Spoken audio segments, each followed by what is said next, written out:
questions. So what I want our audience that's joining us today to know that is that I just walked in the door 5 minutes or so ago. Steve got us set up.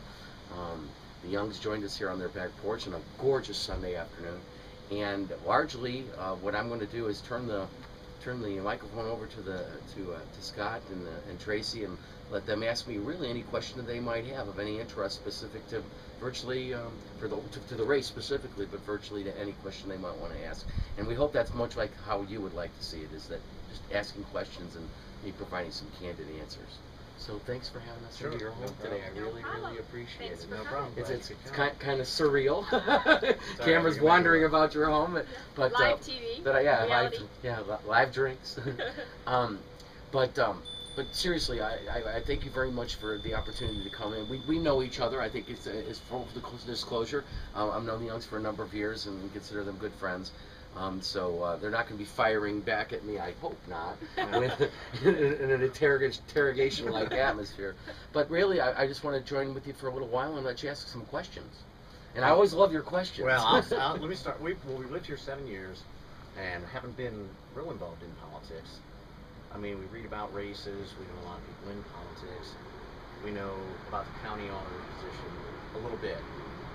Usually what you see, which has generally not been the best press in the world. Okay. So we know there are things, one issue obviously is tax bills getting out on time.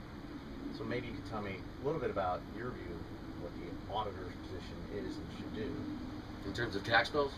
In terms of being the auditor as well as how tax bills, timely tax bills. Great question. When most people think of tardy tax bills, they've heard of the auditor and they know a bit about there was some relationship with respect to them and the auditor. But as I'm finding out on the campaign trail, a great many people associate tax bills and the impact on their wallets with the assessor's office. Okay. So when people start talking taxes, it's kind of unusual because the first thing that they come out and start talking about is assessments in the assessor's race.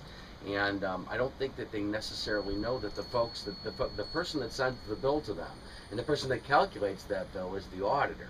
Now the person they write the check to is the treasurer. Gotcha. So the auditor and the treasurer and the assessor, or the three offices, have to work very closely together for everything to work. And largely, a lot of the delay that you saw and a lot of problems with software came by virtue of the fact that the auditor, the assessor, and the treasurer weren't on the same page. Okay. They're three separately elected officials with three separate budget authorities, mandated by the state. Their role comes out of the Constitution of the state of Indiana, but each one has their own separate silo, for want of a better description. So what ends up happening is that if the three don't get along, if they don't want to play nice together in the sandbox, bad things can happen. And what recently has happened over the last couple of years is that tax bills haven't gotten enough. They haven't been issued on time, haven't been produced. Now, you say, okay, they didn't get out on time, so what?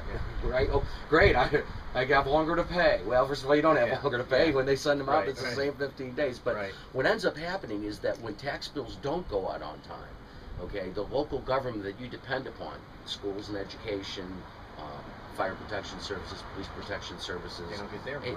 They don't get their money. So what do they have to do? They're not going to close down your school. Right. They're not going to lay off all the firemen and policemen. What they're going to do is borrow money. Sure. And when they're going to borrow the money, they're going to get what's called a tax anticipation warrant, and which is legal, it's perfectly lawful, and they go borrow the money in anticipation of the receipt of the tax revenue. Okay. So they're paying interest. Okay. So the point is you are paying. When the tax bills don't go out on time, first of all, and let's use education for an example, you constrain the authority in the case of the schools. So they're having to dash around and say, well, we were going to do this, but we can't do. You're making them make decisions that they had already made plans, good concrete plans, and now they have to, race around to get things done. So it creates an administration nightmare for the local elected officials. But as importantly, you end up paying. Right. You end up paying through higher taxes because they're not going to, Somebody's got to cover the somebody's got to cover the Yeah, interest, yeah. and they don't just print money at the Gotcha. state or county level. Gotcha. So you end up paying for tardy tax bills. Now the state stepped in last year and helped out Porter County and some other counties throughout the state in terms of getting out provisional tax bills. And candidly, we are caught up. I mean, we are now, you always pay a year in arrears, which I'm sure you know. So when we're paying here in 2010, we're paying the 09 taxes, so we're caught up. But what we want to guard against is never getting in that position again. Sure. Is that a matter of the communication lines being open between the different offices? Yeah, I think some of it's that, and I think some of it is electing folks that are credentialed people, but more importantly, take a very business-like approach to what they're doing. But most importantly, more than anything, is that they get along. Yeah. I mean, what's kind of ironic is that the audit, virtually every office in Porter County is controlled by one party right now. Right, okay. Unless the state has given brand new authority to the county recorder, Right. who is the only sole Republican really, other than we have one commissioner and one person on the 7-member council, one commissioner on a 3-member commission that are Republicans, but other than that, it's been one party. So what's somewhat ironic is that when the auditor and the assessor and everybody's fighting, they're all from the same political party. Gotcha. So it begs the question: come on, guys, Sure. you gotta get along. Gotcha, Let's gotcha. play nice in the Okay. sandbox, because you're messing with people, you're messing with everyone. So we're past that now, and largely, things are settling in. But again, if turf wars, start over again, and we're going to be right back where we started from. So I think it's important to elect, or at least consider electing some person that has a background that understands that you have to cooperate. Sure. You must do it. And I don't care if that's a separate elected office. Leave the politics at the door. Get in there and finish Right, for the the job job, you yeah. were elected to do. And if you don't know how to do it, or you make a mistake, we're all human, mistakes are made. Sometimes the state passes down a mandate, like in terms of the auditor. I'm sure you had to fill out your lovely Oh, yeah. pink or purple Yep. sheet, whatever you got, that said, are all your exemptions correct, right? Right. The state mandated that every county had to do it, okay? And the funny thing about the auditor's office is that, when in doubt, who's going to do this? When the state's coming on, just give it to the auditor. Yeah. Okay, the auditor's Yeah. got another thing to do. Yeah. And that was one of them. And really what just absolutely blew my mind away was, and think about this, for every parcel in the county, the tax-paying parcel, they mailed out, the auditor's office mailed out your money, using Additional your expense, money, additional expense. additionals, Right. mailed all that out, right? And then what did you have to do? After you filled it out, what did you do? Just got to mail it back. You got to mail it back. So Okay. they got you Understood. coming and they got you Gotcha. going. Okay. And what just drove me crazy, I was sitting there flabbergasted, and I go, they made no provision to do this online. Right. Right. Now, doesn't have that capacity. He's going to do that, and you and I both know that. But if you even trimmed a third of them that went online, Right. I would have gone Right. online. Right. Yeah, we would have too. Okay. Right, an eGov strategy. Why is it that you can't go on and pay all, and we do have provision for this, but you should be able to get online and check your taxes. You should be Everything's on. go online, right, Yeah. check everything about the character of your neighborhood. Somebody Like we told said, me- we're live, ladies and gentlemen.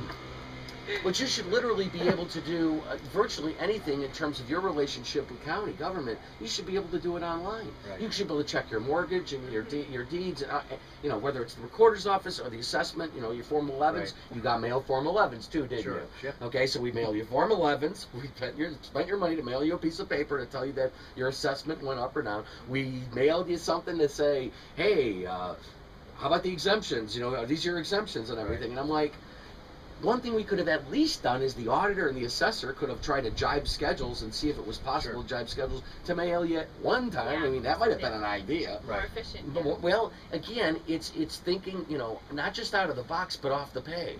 Okay. And especially Yeah. with the economy that we're encountering right now, in terms, government's not going to have more money. Right. So it's going to have to learn how to do more with less. It's awesome what they're doing. You're going to have to learn how to do more with less. And if you're not going to stop the influx of folks that are coming to Porter County because they like the quality of life. Right. So the question is that how does an elected official, in this case myself, how do I go about being innovative? How do I go about being creative? How do I go lawfully creative, of course? Understood. But how do you use all the resources that are available to you to exact more work? Because you're going to get more work Okay. with the same dollar. One's reducing costs with technology. Right. You're saying online. I guess the other concern is on, like you said, people just weren't playing well in the sandbox. Right. So you wanting to be auditor, does the auditor have a influence over how that works, or is it really the individual that has to take It's initiative? the individuals. Okay. It's the individual. What it comes down to is that the question's been asked of me over and over again, and it's like, I grew up as one of 10 children. You learn to get along. Yeah, Right. you went to kindergarten. You know how to share. You learn that right away. You learn how to do more with less. Right. You learn how to get along. You're stuck with these 9 siblings. They ain't going anywhere. You're Okay? a little corporation, your family. You're a little It's corporation. true. And you have to be, as I described to some folks when we were on the campaign trail this past week, going door to door. I said, really what it comes down to is you have to say that does this person have experience working in the capacity as elected official? Okay. Which I've served 4 years as the Obviously, Porter yes. Township trustee. Okay, does this person have the requisite experience in terms of fund accounting? Because that's what this is. The auditor, back to your original question, we got Right. the auditor's making payroll. Okay. The auditor's paying the bills is what we would call in business accounts payable for the county. Right. Okay, the auditor's the one that makes sure all the information's correct that's going to the county council in terms of what's been paid against what budget. The auditor's the one that takes all the money the treasurer brought in and makes sure it gets dispersed to the proper other authorities within the county, schools, conservancy, whatever it is, wherever money was collected, Sure. based upon how much they're supposed to get, the auditor makes sure that they let their lawful allotment in a timely fashion. Okay. Yeah. Unless of course it didn't come in because the bills didn't come in. Right. Now we're Okay. back to that problem again. And you have experience doing all those areas. Right, I do. I have right. 27 years of business experience and have had to make payroll and had people waiting on me every other week to make sure they got paid. So I'm very accustomed to it as a small business person. Sure. I have 17 years of experience in computer-based government fund accounting, largely through the company that I own. We automated a lot over the years. We've automated a lot of municipalities and government entities. So that's where I gained my experience. And then obviously the 4 years as an elected official down in Porter Township. Ironically, if I prevailed in November 2nd, I'll have the opportunity to work with Mike Bucko again. A lot of folks aren't aware of the fact that when I was the trustee, and we gained in the first after the first 10 and a half months in office, we were named Township of the Year for the entire state of the 1,008 townships in the state. And what folks don't realize is that while I was the trustee, Mike Bucko was the president of our board. Oh wow. Okay. So in a very, ironically, if I prevail, because Mike's our treasurer, is that we get to work with each other Sure, again. sure. So what I tell folks is I can tell you one thing. Carol and his wife taught my kids. And you've got a Okay, history. I've worked with Mike for 4 years, and I think we have a heck of a record of accomplished service in 4 years. So the fun thing is that I get to work with Mike again. So if there's any question in anybody's mind about us getting along and playing the sandbox, I can You can that's work and not, have fun. That's not even a question mark. And you bring up the word fun, and I like that. It's great that you did, because again on the campaign trail, one of the things that I've shared with a lot of folks is that I can't imagine working in that facility right now. Yeah. I mean, with all the tension that's gone in, all that's gone on in there, I can't imagine wanting to really go in there and work every day. Right. And if I felt that way, and if other people that work there feel that way, that when the customers come in, and I consider tax-paying citizens our customers, if you don't like your job and you don't like where you're at, guess how the people are going to get treated coming in? Not because you're trying to be mean to them, but just Sure. you're not happy. Got too much on Happy your plate. people that are Right. happy at their work help people out. They want, and Right. it's infectious. Right, It's- right, right. And the way I described it a couple weeks ago to some folks, I said, I can imagine if what I pray and hope happens on November 2nd is that I prevail, and some of my colleagues on the Republican side of the aisle prevail. Imagine that we're opening the top of the building, and sunlight's an incredible sanitizer, and it's a great way to find things. Right. So imagine the top of the white building, the County Administration building, is getting opened up, and as you look at peer inside, you see all the glass, all the broken Sure. glass, and our job at the beginning is going to be sweeping up Just glass. starting fresh. Well,